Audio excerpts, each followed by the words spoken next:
Welcome to Moushumi's creation.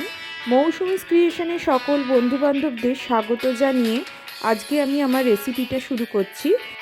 আজকে আমি আপনাদের দেখাবো ফ্রুটস কাস্টার্ড। এটা একটা ডেজার্ট রেসিপি। এটা মেইনলি গরমকালের জন্য স্পেশাল। এটা ঠান্ডা ঠান্ডা পরিবেশন করা হয়, তবে শীতকালেও খাওয়া যায়। শীতকালেও আমরা কি আইসক্রিম খাই না, সমস্ত সিজনেই কাস্টার্ড খেতে খুবই ভালো লাগে। কাস্টার্ড এমনই একটা ডেজার্ট আইটেম যেটা বাচ্চা বড় সকলেই খুব পছন্দ করে। চলুন দেখে নেওয়া যাক কীভাবে স্টেপ বাই স্টেপ আমি তৈরি করছি। প্রথমে আমি এখানে কিছু ফ্রুটস নিয়ে নিয়েছি। আমার হাতের কাছে যে কটা ফ্রুটস ছিল আমি নিয়ে নিয়েছি। আর আমি এখানে চিনি নিয়েছি। 1 লিটার দুধের জন্য আমি এখানে 1.5 কাপ চিনি ইউজ করছি। আমি এখানে 200 গ্রামের মতো ঠান্ডা দুধ আলাদা করে রেখে দিয়েছি। আর এখানে কাস্টার্ড পাউডার ইউজ করছি 5 টেবিল স্পুন।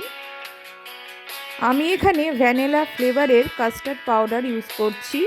এই দেখুন,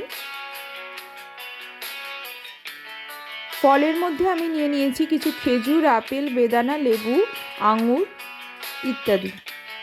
আপনারা চাইলে আরও বেশি ফল এখানে অ্যাড করতে পারেন। আমার হাতের কাছে যে কটা ফল ছিল আমি নিয়েছি।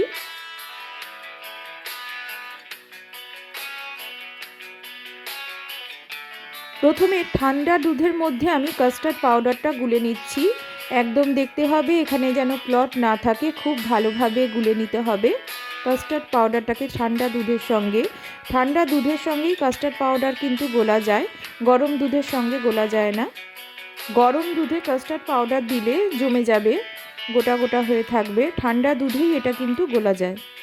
একদম ভালো করে মিহি করে গুলে নিতে হবে যেন কোনো ক্লট না থাকে। বাকি দুধটা আমি গ্যাস ওভেনে বসিয়ে একটু ঘন করে নিচ্ছি। আমার এখানে 800 ml এর মতো মোটামুটি দুধ আছে, সেটাকে একটু ঘন করে নেব। তারপর আমি কাস্টার্ড পাউডারের মেশানো দুধটা আস্তে আস্তে মেশাবো। দুধটা ফুটে অনেকটাই ঘন হয়ে এসেছে। এখানে আমি চিনিটা দিয়ে দিচ্ছি। আমি এখানে 1 কাপের বেশি একটু চিনি ইউজ করছি। চিনির পরিমাণটা কিন্তু আপনারা স্বাদ অনুযায়ী দিয়ে নেবেন। আপনারা এর থেকে বেশি বা কম চিনি অ্যাড করতে পারবেন। আর কিছুক্ষণ আমি এইভাবে ফুটিয়ে নিচ্ছি। এরপর আমি কাস্টার্ড পাউডার দেওয়া মিল্কটা এর মধ্যে আস্তে আস্তে মিশিয়ে দেব। কাস্টার্ড পাউডার দেওয়া মিল্কটা যখন আমি মেশাবো তখন আমাদের কন্টিনিউয়াসলি দুধটাকে নাড়াতে হবে। আর গ্যাসের ফ্লেমটা একদম লোতে করে রেখে দিতে হবে। অল্প অল্প করে মিক্সচারটা মেশাতে হবে আর কন্টিনিউয়াসলি নাড়াতে থাকতে হবে। এই সময় গ্যাসের ফ্লেমটা একদম লোতে করে রাখবেন।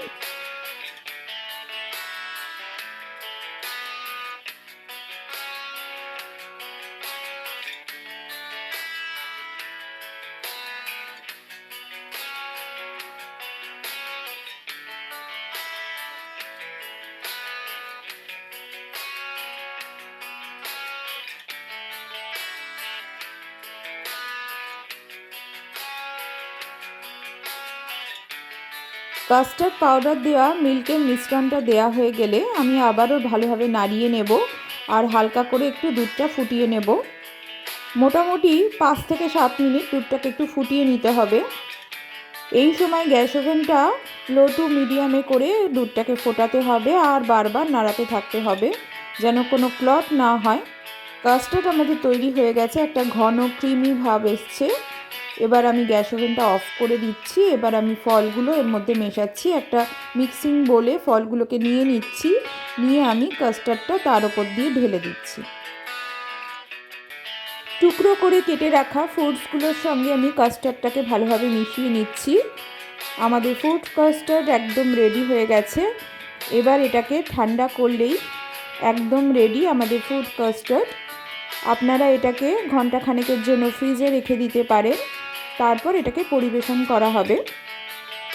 কিছু টুকরো ফল আমি আলাদা করে রেখে দিয়েছিলাম, ওপর দিয়ে আমি সাজিয়ে নিচ্ছি। দিয়ে বেদানা আর কিছু আপেল দিয়ে আমি ভালোভাবে গার্নিশিং করে নিচ্ছি। আমাদের ফুড কাস্টার্ড একদম রেডি। এরপর এটাকে সার্ভ করা হবে। এইভাবে খুব সহজেই আপনারা বাড়িতে ফুড কাস্টার্ড বানিয়ে নিতে পারেন। বাচ্চা বড় সকলেই খুব পছন্দ করবে এই ধরনের ডেজার্ট। আজকের ভিডিওটা ভালো লেগে থাকলে অবশ্যই ভিডিওটাকে একটা লাইক করে দিতে ভুলবেন না। ভিডিওটাকে আপনাদের বন্ধু বান্ধব আত্মীয় স্বজনদের মধ্যে শেয়ার করে দেওয়ার অনুরোধ রইল।